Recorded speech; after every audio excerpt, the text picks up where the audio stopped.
interesting. Yeah, I thought that this chapter was very educational. Mm-hmm.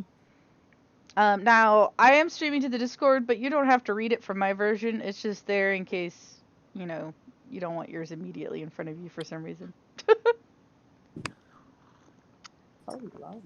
Or some people can only read on their phone, and it's nice to look at a big screen if you're at the computer. Yeah, I use my phone, so it's helpful. Nice. Good. Um, My computer. I can take the knitting over there. knitting. Oh, I love knitting. I used to do knitting. Hold on, I've got to poof and come back. Okay, bye.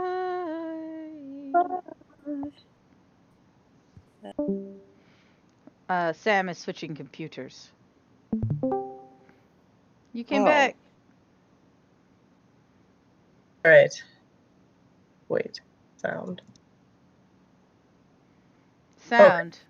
Yeah. Hello. Hello. So, I feel like after reading this essay, I understand Mahayana a lot more thoroughly. Yeah. Or at least I now have a foundational thought on it. I didn't really have any thoughts towards the word before. I'll be honest. Right. I don't know all that much about like the different schools. Right. Especially I've come at this all more from like a mindfulness and like therapy practice. Yes. So Yes. I'm So, not well versed in like Buddhism proper. right. So, this has been very educational for me. What about you, Romel? so I come from the Nichiren school of Mahayana Buddhism. Mm. Okay. So it kind of like we don't use as big words. Our main word is like happiness, compassion, strength. Yeah. So, we take a lot of our excerpts out of the Lotus Sutra, which Okay. Mhm. is complex within itself. But I like the outtakes on this and also what's spoken about in the Sangha because it seems more of a Yeah. humanistic approach, which kind of makes sense in the general schematics of life. Yeah. I thought that this one per se was good. There was some parts in it that I was like, okay, like the part where they were talking about parenting, that made a lot of sense. Whereas, when you're kind of not forced, but when it just comes by nature, then that compassion arises naturally. And I think Mhm. that kind of happens generally speaking in a lot of things in our lives, whether or not you're a parent or not. I mean, I'm a parent of a cat and a dog, so I got to Mhm. get up at Mhm. 7 a.m. and feed the Right, girls. but you're still You gonna get know, up and feed them. right? Like, Right. Right. It's like if the crazy thing is the cat is people would think like cats would be more chill. The cat has no chill. The dog is more like, hey girl, feed me when you want. The cat's like, hey girl, you're getting up to feed me. You Yep. it know, is. It is it's like, exactly 7:32, and yesterday you got up at 7:31. oh my Therefore, you are god. late. Yes, the cat is like, this is probably why I don't have a man. It's like with the cat, it's crazy because the cat is more like, who's that? Why is he here? Who Why is does he this? smell like that? Why is he in my space? Yeah, the cat is. So I think you develop some compassion going back to this, from the sense of like, I feel like with Mahayana Buddhism, in terms of Buddhism itself, there's so many practicalities to it, and there's so many verbs and nouns and usage of verb and nouns. But the reality is like, I think it goes back to the basics, and I think this Mhm. chapter really hit. For me, it hit like the basics of like compassion. Where does it come from? I was saying something in the pub earlier that people think like, it's if I do a good thing, I'm being compassionate. But it's like, who are you really when you're doing the good thing? That's where compassion lies. Like, who are you? Like, you're a mom if you're getting up to feed your baby, right? Because the underlying factor is I'm a mom. I gotta get up and feed my child. Whereas it's like, oh, my child's over there. Yeah, I'm a mom. I gotta go give her some food. So I think the compassion lies in like who are you really? What does that really look like for you? So that's Mhm. kind of what I got out of it. Yeah. one thing I realized with Mahayana Buddhism, there is really no mistakes. With Theravada and the other schools, there's so many rituals and methodologies of how to think about it that you think everything you're doing is a big mistake. You think like even how you're breathing is a big mistake, right? Whereas with Mahayana, there's more of a approach to it where it's like you either get it or you don't, but if you don't get it right now, you're gonna get it later on. I feel like that's the most important thing with Mahayana Buddhism. And some people can't comprehend that because some people like that Right. Some controlled people like the more setting. structured, I think, Right. approach. Some But people like to stay in the matrix, and Buddhism has a matrix. So, and it's okay. It is totally okay. I mean, I've been around leaders in my organization that are so like straight edge that you're like, girl, just breathe a little bit. Take your girdle off, honey. Just take a breath for a moment.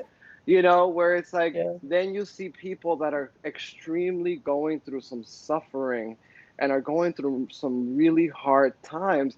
And then they share your struggle with you, which is part of this chapter too.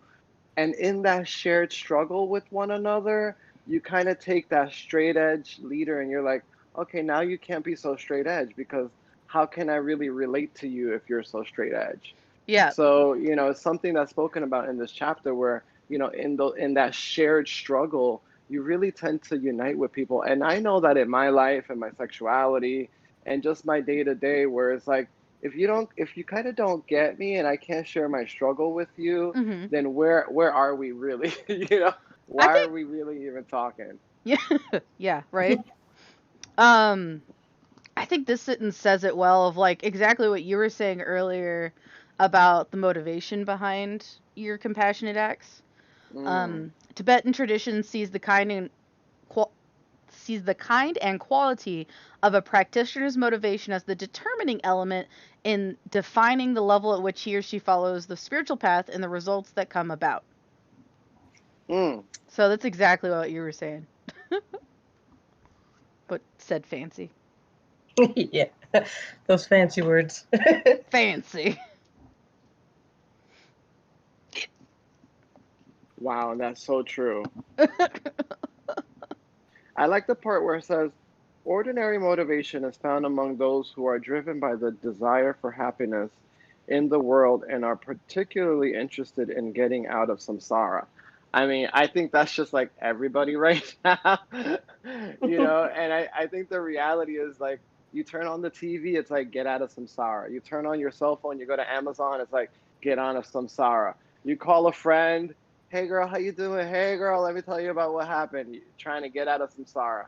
So Mhm. I feel like this is something that is so relevant right now. But in my 11 years of practice in Nichiren Daishonin's Buddhism, what I've realized is that there is no concrete way to get out of samsara. What there is are little tools and formats, because ultimately you save yourself, right? That's the thing about Buddhism, especially Mahayana Buddhism. Ultimately, you take the responsibility to change some fundamental core aspect of yourself and try to start from there to create more fundamental aspects in the lives of other people. But ultimately, you take responsibility for yourself. And I think it's really, really relevant where it's like we're all trying to get out of samsara. But the reality is, how bad is samsara when you think about it? I'm If you're a gonna human being, I'm gonna have a moment of honesty with you, Romel. yes. I don't know what samsara is. Okay. So, okay. So from my understanding, don't quote me wrong, because from my understanding, samsara is the ever-evolving world that we live in right now. Okay. So Yeah. samsara, some may speculate that samsara is like, um, in Nichiren Daishonin's Buddhism, we call it the latter day of the law, Mhm. meaning the law being Namyo Horenge Kyo, and that was pre all of the different sutras. But the current would be the latter day that we're living in, almost like Latter Day Saints. But Mm. samsara, and see, don't quote me because that's of course talking about Nichiren Daishonin's Buddhism. But talking in general sense, samsara would be the cycle of birth, death, and life and Okay. sickness. Yeah. That's basically samsara, like that cycle of aging, birth, sickness, and death. Okay. Which is unescapable. Now, definitely Google it or ask Max about it if I'm right, but I think it's kind of right, I but think that that's what I would have intuited from how I've seen it used, but I've just never stopped to be like, wait, what is the definition of this word? Yeah. But I think samsara, if you really look at it, it exists within each and every one of us. Samsara is uniquely as your DNA. It's uniquely your own. You have your own blueprint and DNA to what samsara looks like in your life. Everybody's is completely unique. Some people are born sick. Some people are not born ill. Some people are naturally gifted to have this amazing health until like they're like 150 years old. Yeah. But then there are moments where they still do fall under samsara because they have to die eventually. Mm-hmm. So, I think like that's the great thing about Buddhism. It's uniquely designed for the individual. There is no like samsara, we're all gonna go through it.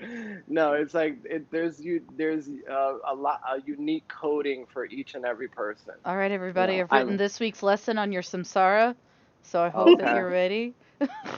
Yeah, I Here's a think my worksheet. samsara for like maybe the past year or two was was Hi, bird. definitely was Hello. definitely like sickness. I had to deal with some really heavy karma with sickness Mm-hmm. the past year and a half or two. Whereas when Corona came around, I was like, oh yeah, you're not gonna touch me. Been there, done that, you know what I Been mean? there, So it's done that. and so I think I kind of fought through that, but that's always been something I've been battling through all my life. So I Mm-hmm. feel like it's uniquely how you kind of overcome it. And it's like I said, it's case by case scenario. Nice. Hello, this is our guest speaker, Romel. Unintentionally having some awesome things to say. Oh, we got someone else? Who we got? It's Bird. If you're not comfortable speaking, that's okay, Bird. You're welcome just to listen in. If you feel like at any time you want to say something, just interrupt us, because we all talk Hey, too much. bird. We all love to fly, so we all have something in common. um, Oh, but yeah, I'm very delighted you have such good insight into all of this, Romel. I read it, and I wouldn't say any of it wait. was challenging. I just don't have a depth of experience with it. So, but it was interesting. You know what it is for me? I can only speak for myself. I feel like the amount of suffering and struggle that I've been through in life has kind of molded my Buddhist practice in a way that kind of helps me become relatable Mhm. outside of the ego to others because I feel like the heart kind of comes through. Whereas I remember a time where it was more theoretical. I would speak to you about Buddhism in theory, and I would sound like I knew, honey, I knew all the sutras. Mhm. But I feel like it wasn't until you gotta kind of actually live some of this stuff, and it's not that you don't identify with it right now. It's that you're gonna have that one pinnacle moment in your life that's gonna a light bulb's gonna click, Yeah. turn on, and you'll be like, oh shit, this is Um interesting. yes. I think that there is something to be said for I'm not so obviously I think you can develop an incredible amount of compassion without having gone through a huge amount of trials and tribulation. I think there are some Yes, people who just have that openness in them inherently. But yes. there is something to be said for those of us who kind of need to have our heads beaten in before we're really capable of true compassion. Um, so I It relate to depends. that. It depends on the beating, but yeah. I I relate to that deeply though. I went through some stuff as a kid, and what I've seen in my life is how it's reached out and made it easier for me as a teacher to work with the children I work with. Mm, And so it's interesting in that way to look back and be like, not glad that I went through that crappy stuff, but to not be bitter about it because I see it as a tool. And I think um, Buddhism provides an incredible opportunity to understand these tools in a way that doesn't leave us feeling burdened with them. Mm.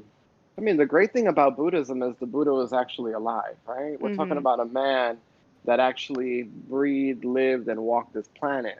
So, I think outside of that, we're all no different than him, and that's the most important part is to go through those moments and those challenges, and maybe not the challenges, just the moments alone, and realize what the capacities are inside of those moments. Like, how does this really help me fortify who I am as a person? And I think that's the most important thing about Buddhism is who you become with Buddhism, Mhm. and how do you really touch the lives of other people? Because yes, we can read up on it and we can totally, and we can totally like apply it to our daily life, but it's in that actual proof. And I think we spoke about this in our first book club meeting, is that actual proof of this living Buddha within us that Mhm. really makes everything else make sense. Like, I never knew who I was prior to Buddhism, and I was on a lecture call the other day, and it's funny because the lecture was all about sickness, aging, and death, which Mhm. I don't even know. Sometimes when they give me these lecture topics, I'm like, oh God, am I gonna get sick? It's so, I'm like, why are they giving me these topics to like it's so girl, I go through the motions sometimes.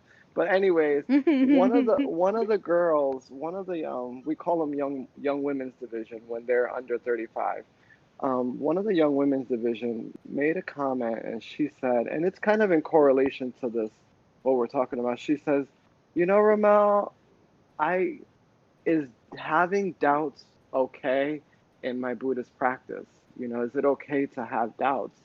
Is it okay to doubt things? Is that part of me being compassionate to myself and my understanding of Buddhism?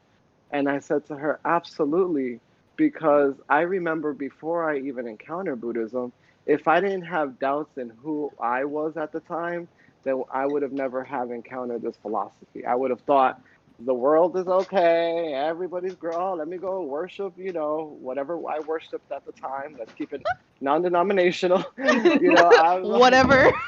right, let's keep it non-denominational these days, because everybody get offended, but I get it. But I was like, let me doubt. At that time, I was like, I'm doubting something. Something in my life is formulating some doubts. And it wasn't until this really weird lady came into the place that I worked at and gave me this card, and I was like, this lady's fucking crazy. Why is she giving me this card? And we just started talking about cosmology, which I love to talk about the stars and the planets. And when we started talking about that, and then all of a sudden, like strategically, she goes, "Hey, let me give you this card," and I'm like, "All right." And she gives me this card, and I'm like, "Oh, here goes this Tina Turner crap." And I'm like, "Yeah, girl, I saw the movie, whatever." And truth be told, I got sick. I got really sick. I had caught a really bad flu back then. Oh wow. And then I said, let me pull out this card because there must be some magic in this Buddhism that this lady's talking about. And I pull out this card and I guess what we would call mindfulness meditation. I started to meditate. I didn't chant at the time. I just meditated on the words, the mantra that she gave me.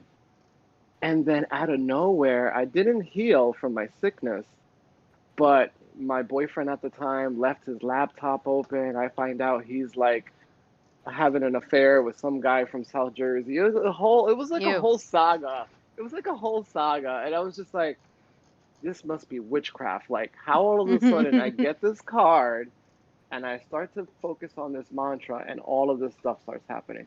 What I realized going back to the young girl, like I told her, those doubts led me to the philosophy of life that I have now.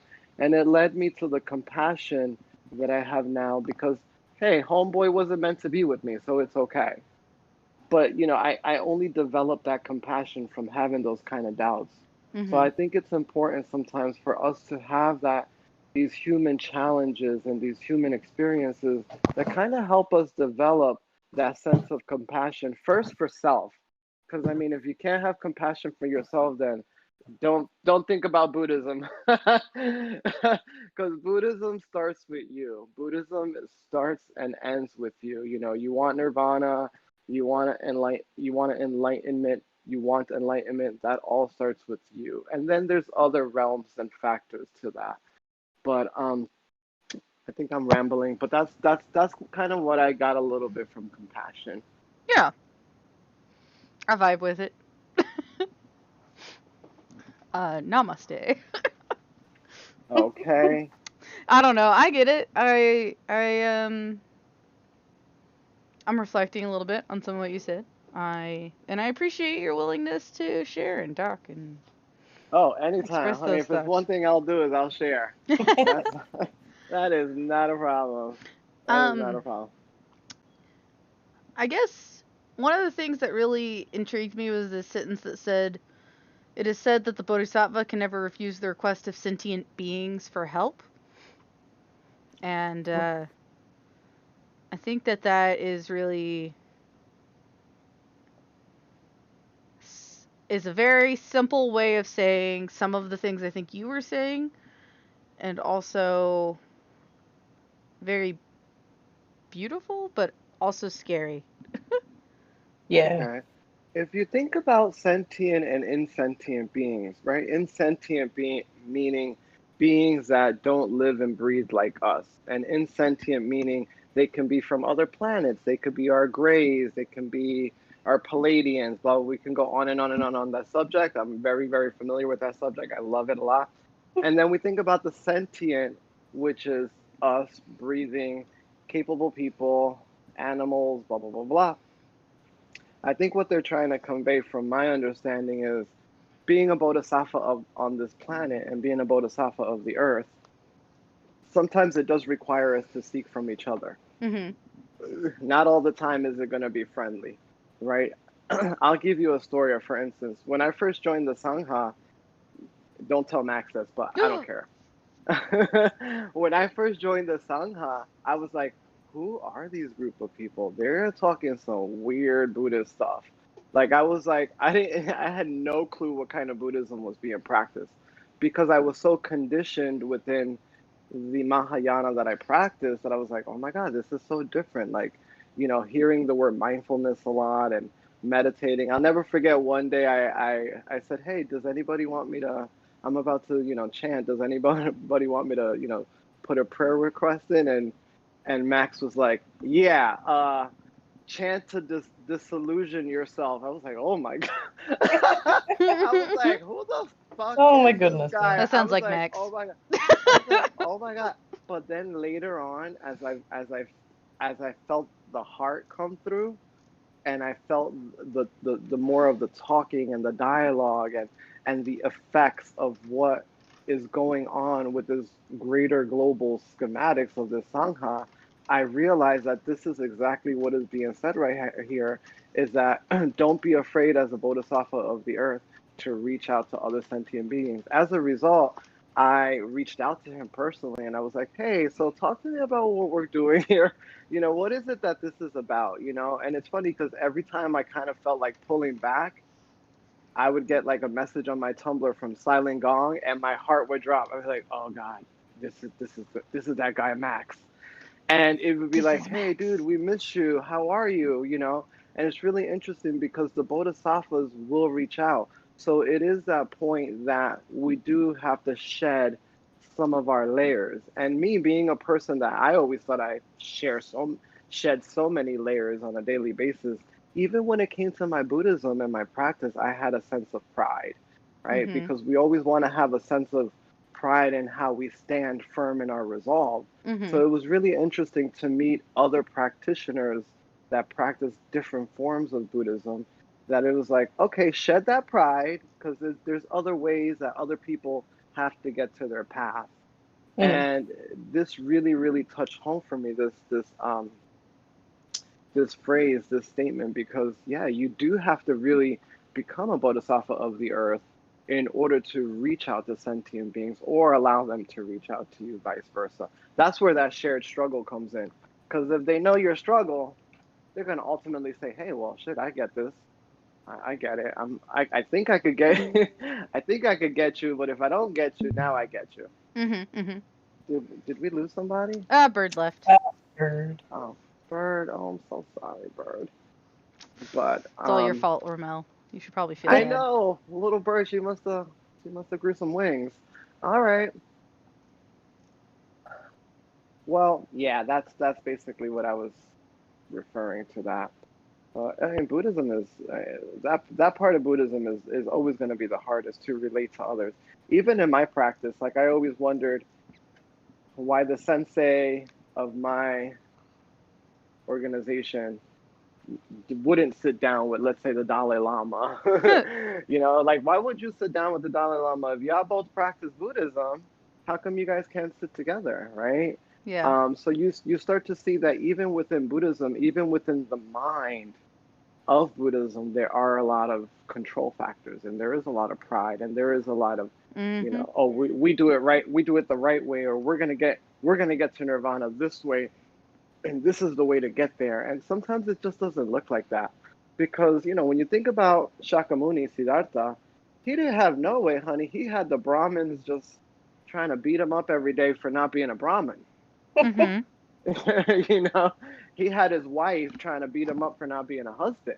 You know, his mom trying to beat him up for not being a son. And what did he do? He converted half of the Brahmin's faith. He told his mom, hey, if you want to be in my life, I want you to run the nunnery. He told his wife, hey, I want you to be a nun. If you want to be close to me, this is where the nuns are. So there are ways to doing it. It's just a matter of going back to this phrase, the Bodhisattva really knowing how to reach out to other sentient beings. And that in itself is, you know, it's complicated because human beings are complex. You know, I was talking to some Saren about that in the pub yesterday, which is a really good idea because I think the pub kind of lets people kind of like just relax, Yeah. talk about Buddhism, but chill out. You know, like chill out, Mm-hmm. not as indoctrinated. It's just like chill Buddhism. Um, I was talking to him about it yesterday, and I was telling him that you know Buddhism is not as complex as all these theories and everything makes it out to seem. It's Yeah. really not that hard. It's Mahayana is the it's not that best. hard. It's really not. It's not that hard. You know, it's really not. Like so my degree is in psychology, and when I see a lot of like there's a lot of things that you see, especially when it comes to religious dogma and religious philosophies. You know, there's a lot of ways to get the human being to dumb down. You know, Mm-hmm. to and the great thing about Buddhism, it doesn't teach you to dumb it down. It Mhm. teaches you to smart it up. You know, be smart.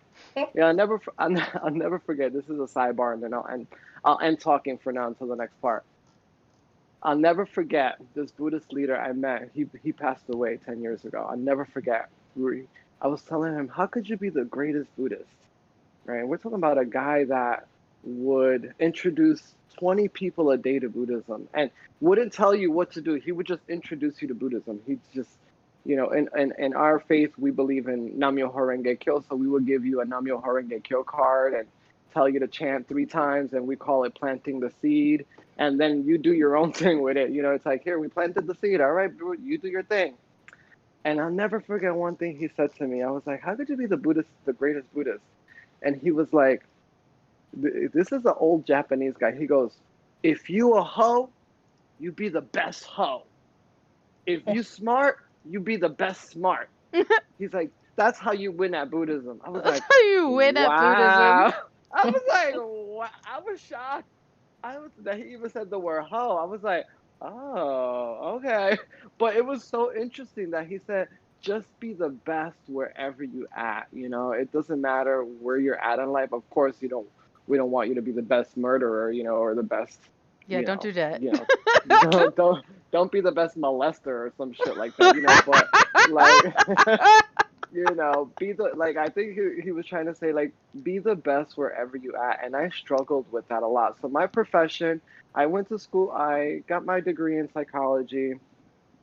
My medium was adolescent developmental behavior psychology. So I dealt with a lot of mostly auditory with kids with hearing, Mhm. but something in my life wasn't really functioning with that. And for a long time, I'll never forget, my ex-lover was a hairdresser. And I Mm. loved being in a hair salon. I loved it. I love being around a bunch of women talking about their hair, hearing their problems, hearing their boy problems, hearing their girl problems, just everything. And I felt more comfortable because where I lived back in those times, it was very taboo to be gay. There was not what you see now. Like, I feel like I'm one of the pioneers to have made it in my city because what these kids walking around here holding hands, I'm like, yes, girl, I brought you here, honey. I Don't brought you here, forget. my children. Don't forget. Yes. Don't forget. I had to hide around the corner when I saw vans and stuff because they would kill you back in those times, like it Mhm. was crazy. It was a crazy moment. We're talking about the early 80s, late 90s. It was still a little ignorant. But the hair movement, moved me. And I've been a hairdresser now for 22 years. And it's really interesting because in my practice of hair, I see everything, but the most common thing that I see is the struggle with how people identify themselves in front of the mirror. Hmm. A Mhm. mirror is such a powerful thing. It's so crazy when women or men or everything in between looks at themselves in the mirror. It is so profound, so profound. And if it wasn't for Buddhism, I really wouldn't know how to relate. I've had every walk of life sit in my chair, and it's just like, Mhm. wow, girl. Okay, this is how you. Okay, yeah, I think I want to talk to you about a little bit about the practice after we've. Sometimes I don't even have to tell them about Buddhism. Sometimes it just naturally, like how this going back to this segment, the bodhisattvas of the earth will naturally know how to reach out to sentient beings. That happens vice versa. Because like some people will naturally just, you ever been somewhere and someone just goes, I just love your aura. I love who you are. What do you do? Like I've had that happen to me so much. I mean, not by men, not yet. Hopefully the one Prince They'll Charming start. They're coming. will be like, I know, right? Be like, sometimes I feel like I gotta move out to the mountains or some shit because these boys over here are like crazy. But it's also me. It's also me. I stay indoors most of the time. I work. I come home. I'm focused a lot on my Buddhist practice. So it's like I'm not on any of those what are they? Those Tinders and all. I'm not The on any of that. I cinders. don't believe it. I don't believe in that. That's it's crazy. I'm just from the old school. It's just like I meet you, I feel your aura, we vibe, and we just take it like that because like all those profiles and setting. Oh, honey, that's too much work. Then it takes me over an hour to find the right picture. I have no social media at all. Just can't. It's just that's a lot of work, girl. That's a lot of work. But going back to the original topic, it's really interesting how as much as the bodhisattvas reach out to sentient beings, it happens to us too. They reach out to us too. So that's something to always to look forward to, especially in our practice. The I'm gonna have to more we argue with you practice, on one point. go ahead, girl. I'm here.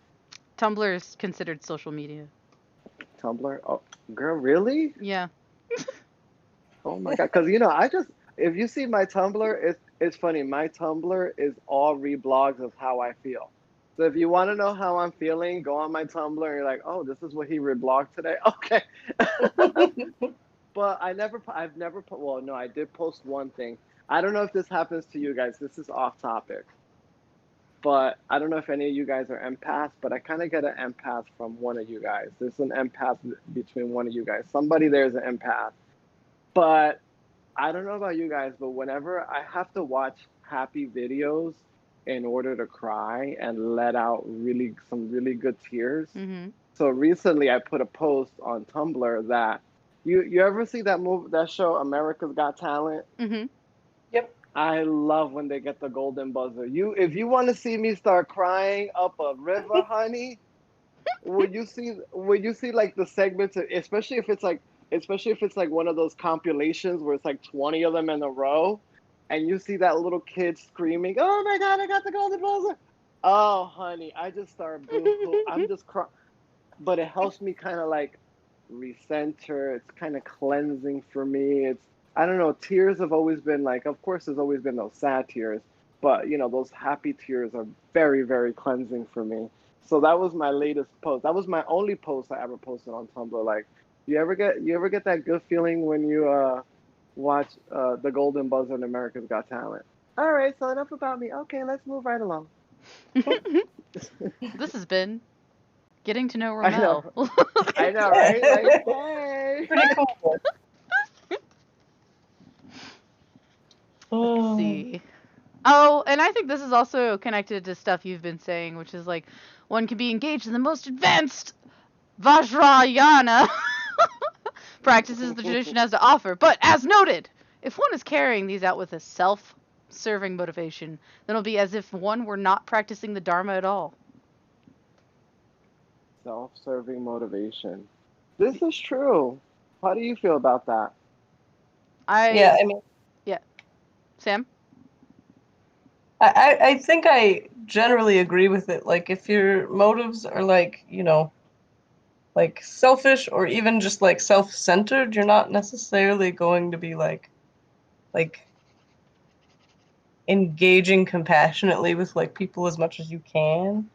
Yeah. Even if you're doing like, all of the, you know, meditation and mantras and like studying, all the texts, it just if you're doing it to like, for your own ego or to like feel good about yourself or even just like without the awareness of others, I think it can be kind of like limiting.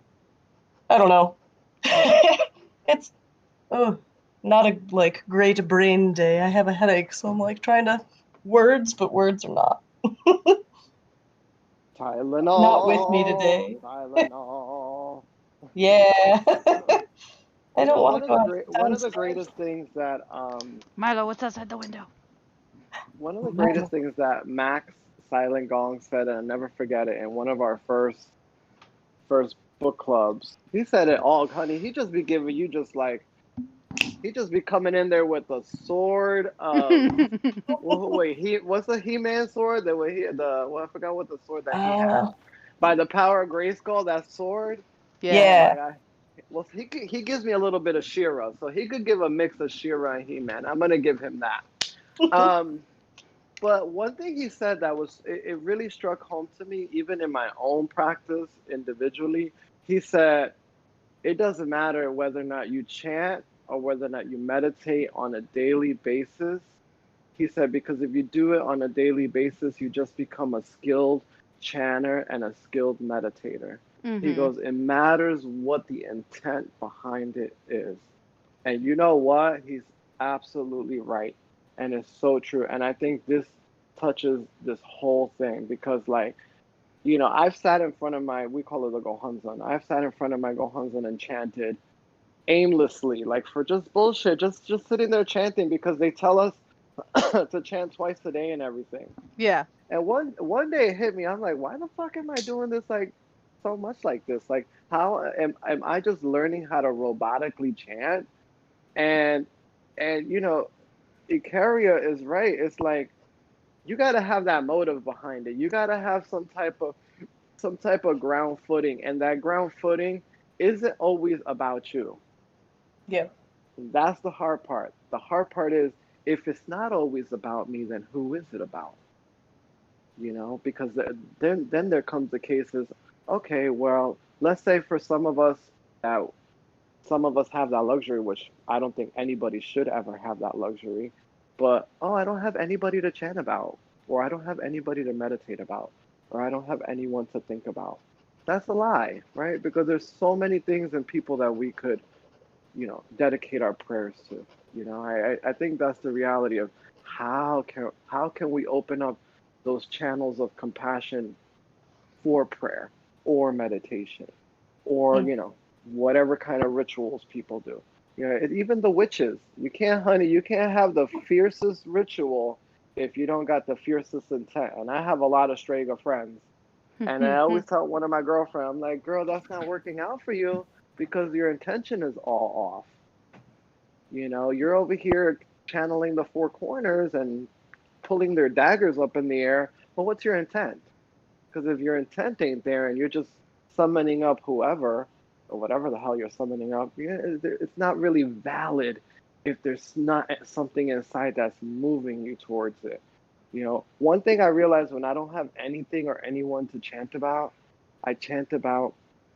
We use this word called Kozen Rufu. Kozen Rufu means the peace of the land. So if I don't have anything or anyone to chant about, I chant about what my journey looks like for Kozen Rufu. So I would say, Yeah. what my journey looks like for Kozen Rufu, what my journey will look like for the peace of the land, or what my part in that journey looks like. Because sometimes that's all you need. Because it's all gonna play out regardless, isn't it though? Mm-hmm. you know, it's.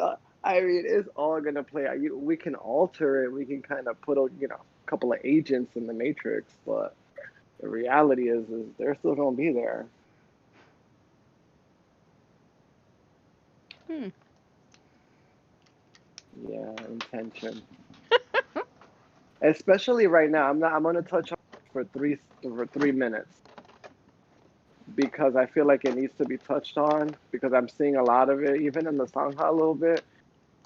Well, the thing about right now, we're going through the whole the karmic ties of racism. Mm-hmm. It's been Yeah. here since the dawn of time, since the English set foot on here. With See, people don't remember that the Irish were also slaves to the English. People don't remember when the white man was a slave too, right? They don't remember when the Spaniards also held slaves that were English and also Irish. So slavery is just not black owned. It's been a way to control human beings for a long time. Mm-hmm. The reality is that the land also has karma. We stripped the land of the Indians. There is so it's when you think about that, it's like because I had this kind of debate with a girlfriend of mine. She's of color, and I said to her, I Mm-hmm. was like, "Yeah, girl." I said, "It's beyond you though, babe. It's the land has karma." I was like, "This land has been stripped from many times over." It's just not, yeah, you went through it with this class of people, but they also went through it with that class of people. They're not fighting it because they got over it, obviously. But, it's just we create this karmic tie that it'll continue. It don't matter. When I started seeing them strip down statues and stuff, I said, this doesn't make any sense to me. But the reality is human beings like to be back in that word. They like to be caught in that cycle of samsara. Mm. Where it's like let's continue to recycle this karma. Let's continue to recycle this karmic tie. Make it a little different. Put a different face on it. Which is some of what these people are doing are horrible. You know, but the reality is there is a karma to this land. That's the reality. There's a karma to every land, but to this land there is a karma, and that's gonna go on for a while. You know, it's gonna Interesting. until the Hopi Indians and the Navajos and all of them start to revolt to take back their lands and their casinos. I mean, it's a different thing, but the reality is there's so much there. There's so much there, and nobody is right. That's the thing. We can't say, "Oh, this class is right," and we can't say this class is right. And then if you swing all the way to the right, you're you're wrong, and if you swing all the way to the left, then you're wrong. So the great thing is just to stay in the middle. But then if you stay in the middle and stay in silence, they're like, "Hey, how come you're not speaking up?" Hmm. So it's really interesting. This is why, as Buddhists, it's really important to remain steadfast in your inner resolve to fight that battle within. That's Mm-hmm. fighting that battle within, meditating or chanting on it, creating some type of forceful healing of the land where all of that good stuff will hopefully come out. Because human beings, we can be reckless against each other, and I'm seeing that. But that was my 3 minutes of that. I wasn't trying to be right, just had to let that out. No problem. I will have to reflect on some of these things. I don't have a response at this time. No, that's okay, honey. But I get all these friends that are like, "Come out to the rallies, come out." I'm like, "No, girl, I could rally right in front of my altar." Are you serious? Yeah, honey. I will do my rally right in front of my altars, and I will talk to the beings that need to be spoken to, because the ancestors always have answers. Not all of this crazy stuff in the mix of a pandemic. you know. So that's the insanity part of it.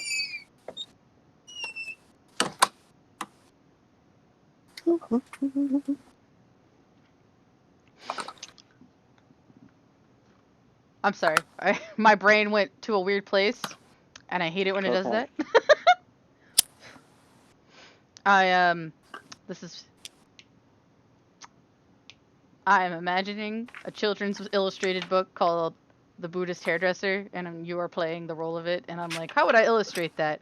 And I love it. just give sassy Buddhist advice to all his hairdressing clients. And I'm love. just like, yes, this is the thing. I was like, I got what? You're in the what? You're in the Midwest. I am. Yep. Midwest. Both of us are, I think. We live only 4 hours apart, Sam. Oh, really? Yeah, I thought so. I knew it wasn't too far. Do you guys get alien activity up there? I know this is a random I question. have no idea. If we have it, I probably put a very conscious effort into not being aware of it.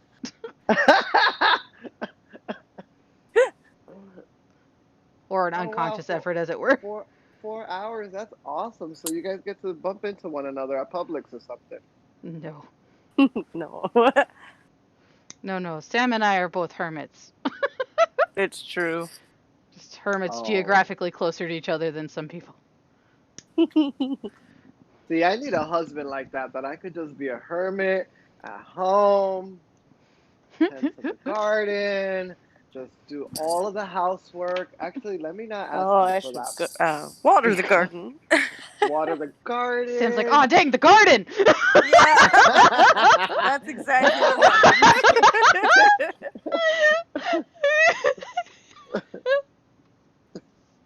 Oh, man. You know, that's actually my dream, not to be a hermit, but to kind of move to the country. Not really the country, so my goal is to move from New York to a suburb? Tallahassee, Florida. Interesting. So that's like, yeah, that's my goal. Max! Romel's been filling your normal position. Oh? Yeah. Not really. Not really. You say that, but you've been doing 90% of the talking, which is what Max usually does. And Sam and I had like thoughtful like commentary, and I mainly add yeah. we were all just having tea time, girls. We were having tea time. Well, I can only hang out for a few minutes anyway, that's okay. but I figured I'd pop in. It's plenty of time.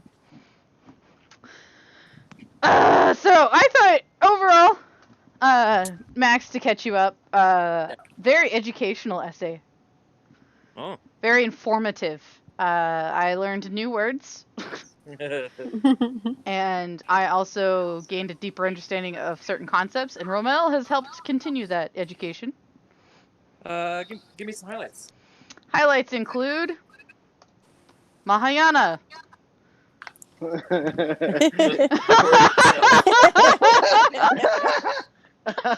Samsara. Samsara. I have a better understanding of that word. I didn't really get, like, I had intuited some of its meaning just based on context of use, but I had never really thought about its full, like, implications, I guess, when being used. Well, then tell me, what is samsara? The big sad. Oh boy. The big sad. The big Well done. sad. That's how my brain has translated it. I see. That's actually a good way of translating it if you think about it.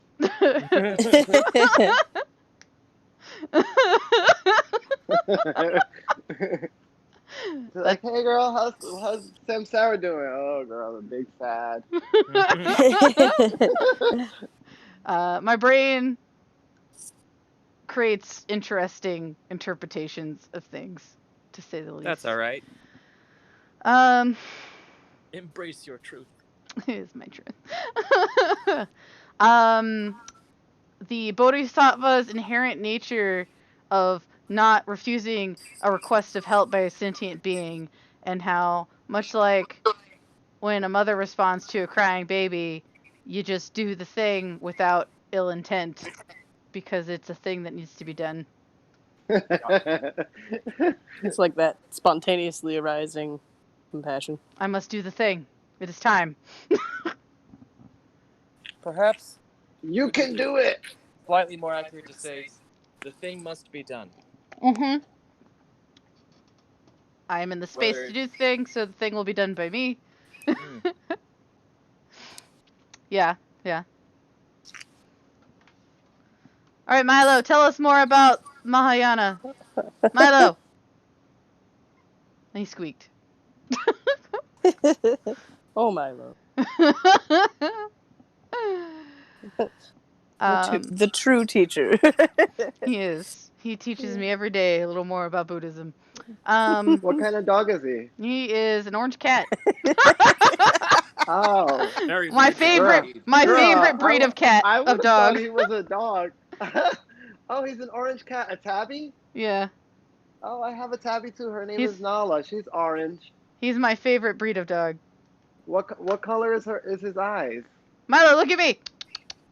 Yellow, yellowy Oh, mine orange. too. Golden eyes. Oh Yeah, my God, those are very mystical. Yeah, I have a golden eye too. Milo's But very smart. a lot of them are not born golden eyed. I do not recall his baby eyes. A lot of the babies have like blue eyes. In my mind, Milo kinda- has always been this exact size and age. Spoken like past a true is cat an lady. How old's your cat? Oh, it's only Milo maybe is one. eternal. Milo is eternal. He has no age. Well, he's very smart. He knows how to open doors, but cannot do it. Like, he understands the concept Yeah. of opening a door, but is not dexterous enough to turn the knob. Oh, honey. Welcome to my world. Very smart. Anyway, I could go on about Milo for ages. Moving on. Here, let me tell you about Milo. He's great. He plays fetch. He does this. Oh, I love cats when they play fetch. It's So great. good. The Bodhisattva. Bodhicitta. Mm-hmm. Its birth is like a clear, fresh spring in a dry desert. It sure Tasty. The Bodhisattva is very tasty, I've heard. Very Good tasty. with chips. Oh shit.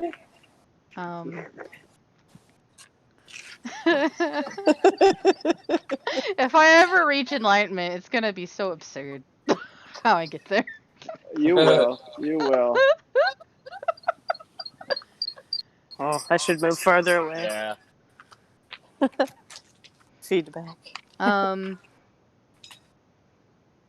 So there's relative and ultimate bodhicitta. There's some softening, much like cookie dough when left out in the warmth, I I assume. like how much you're stretching this metaphor. And then I imagine that the ultimate is much like when you finally bake the cookie and it comes out of the oven and it's gooey and hot. And about to become a hard Gooey. cookie. Ultimate bodhicitta. Those are the best cookies. Right? And I think that's what Oh ultimate my God. bodhicitta will feel like, is eating that cookie.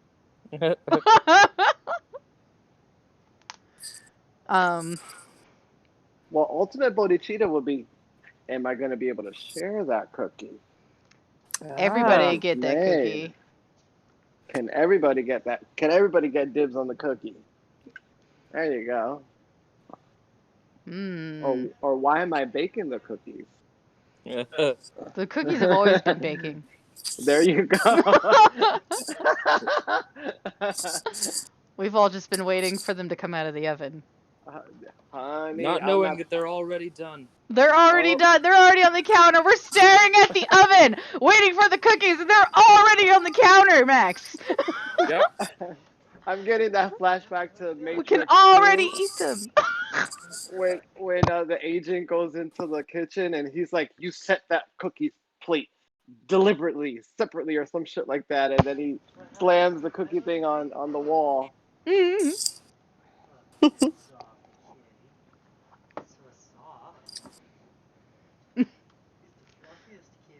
Right, so the cookies were good.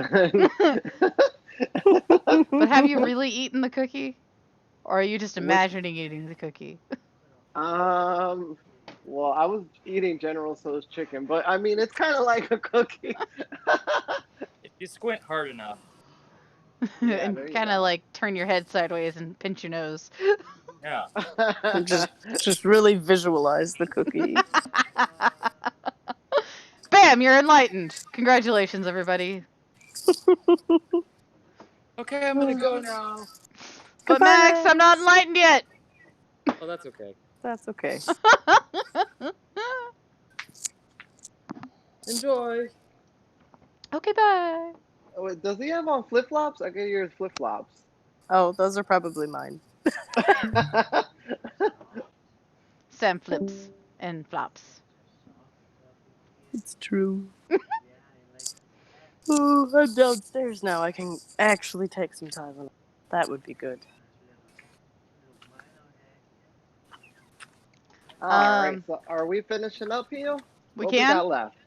What we got left? Egolessness. Oh, oh, And our tendency to attribute inaccurate identities to our perceptions and our veil of conflicting emotion. Mhm. Where did the Tylenol go? I ate it all. Oh, no. I'm just wrong about its location. It was upstairs all along. Aw, that's the worst. I It could was have with taken me it the like an whole hour ago. uh, such is the struggle of the big sad. The big sad has come for you in the reckoning. Oh yeah. I mostly am going to comment on how I really like how this essay starts to break down these concepts and thoughts. About the the poisons of aggression and passion and delusion. And I oh, it sounds like Max Lover. mm.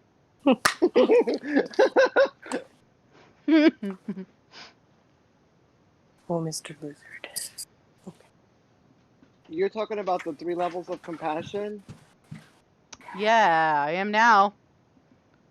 Reference to beings, reference to I know. reality.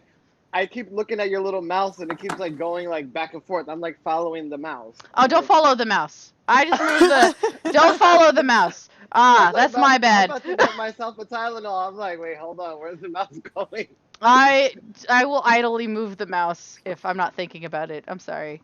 Don't look at where the mouse is at.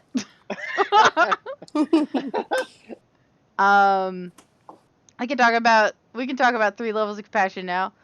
Okay. I think reference to beings is pretty self-explanatory. As the essay says, it's one of the first ways we are able to even experience compassion.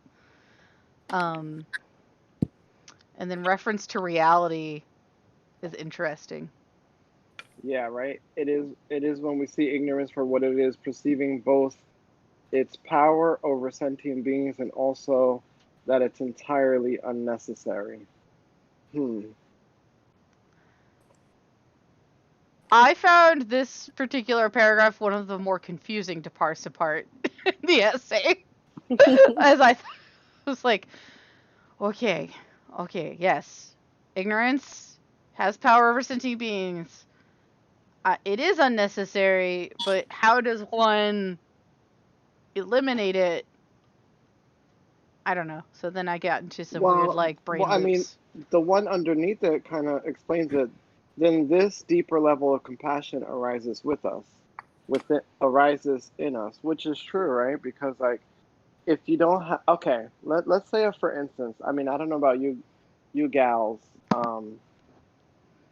but I'll take it from my understanding. Like, I struggled with my homosexuality from the dawn of me just coming out of my mom's womb with a pair of high heels on. From A little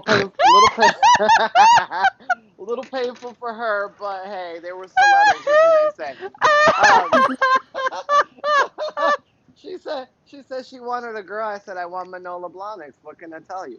But truth be told, all throughout my infancy, I didn't know that my divine feminine was something that was ignorantly conditioned by how other people viewed my femininity. I mean, I'm not talking about walking around the street with a handbag. I felt something inside of me that just felt divinely feminine. There was something inside of me that I don't even identify with my homosexuality as I've gotten older. I just define it as there's an inherent feminine inside of me that the world has conditioned it to be wrong because of its ignorance.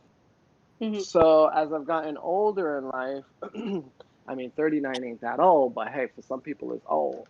Mhm. But as I've aged through life, I've realized that I've gained a lot of compassion for those people that don't not I don't want to I want to use this word lightly, not that because they don't really need to accept it because it's my own, Mhm. but for those people that don't understand it. Mm. So I think sometimes that ignorance kind of helps you, you know, helps you kind of develop that compassion, that compassionate nature inside. Mhm. I mean, but there are extremes. There are people that I know people that have gone through some really, fucked up ignorances and, things that they've gone in their life. But, have they come up with that compassion?